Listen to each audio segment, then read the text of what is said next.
questionamento: há uma promessa de salvação para a família toda, de cada crente? Depois de discutir isso, temos responsabilidades, há algo que devemos fazer pela nossa casa, no sentido da salvação deles. Para só, depois de conversar dessas duas coisas, a gente falar, eu vou terminar em terceiro lugar, apresentando aqui para vocês algumas recomendações práticas. Bom, diante da pergunta e do questionamento aqui, em primeiro lugar, se esse texto é uma promessa de salvação para a família toda, eu quero te dizer que eu não acredito nisso. Eu vou dar 3 argumentos pelos quais eu não acredito nisso. O primeiro é que ele contraria toda a mecânica ou a dinâmica da salvação.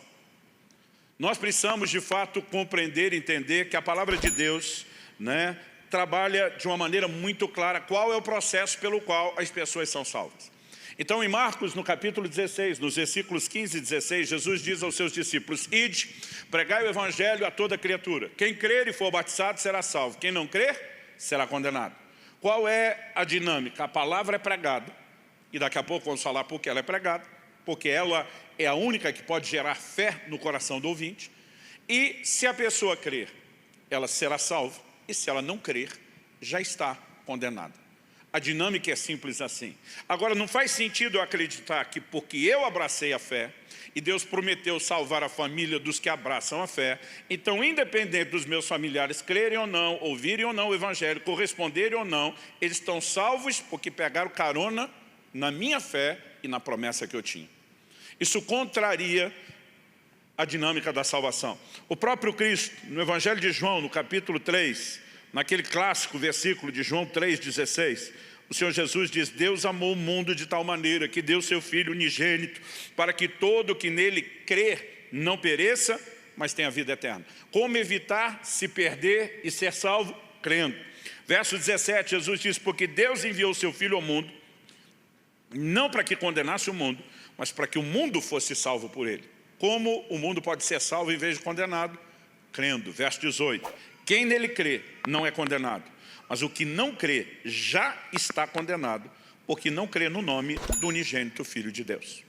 O apóstolo Paulo, em Romanos, no capítulo 10, esse é o último texto que eu quero ler falando dessa dinâmica, ele diz, no versículo 11 de Romanos 10, todo aquele que nele crê, e ele está citando a Escritura, e diz: pois a Escritura diz, todo aquele que nele crê não será envergonhado, porque não há distinção entre judeu e grego, uma vez que o mesmo é Senhor de todos, rico para com todos os que o invocam.